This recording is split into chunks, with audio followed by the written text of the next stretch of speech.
Thanks for logging on to myfoxhurricane.com. So we continue to watch Tropical Storm Don. You look at where it's positioned right now, and you look at the sea surface temperature anomaly. So whether we're looking at waters that are warmer than average or cooler than average, and it's working through an area where the waters are actually a little bit warmer than average. You can see just to the west of it, we do have a little bit of this cool pocket. So for the time being, it's going to be able to tap off of some of these warmer waters, and that does look like it's going to help to allow this system to strengthen a little bit more, get a little bit better organized as we go through the coming days. Still, the overall story behind this is it's really of no big concern because it's out over open water and it's going to stay out over open water. But right now, top winds are at 40 miles an hour compared to yesterday when a lot of that deeper convection was really displaced away from the center. You're seeing this more under the center of this storm or closer to the center of the storm. So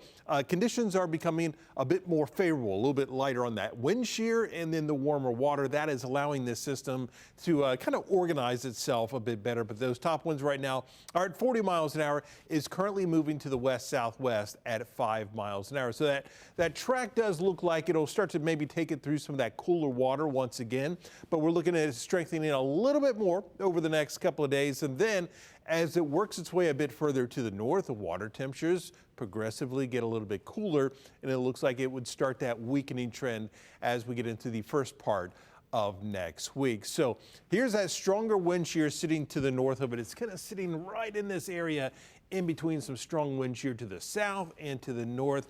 So conditions for the time being, they're more favorable, that we'll see at least a little bit more strengthening with this system.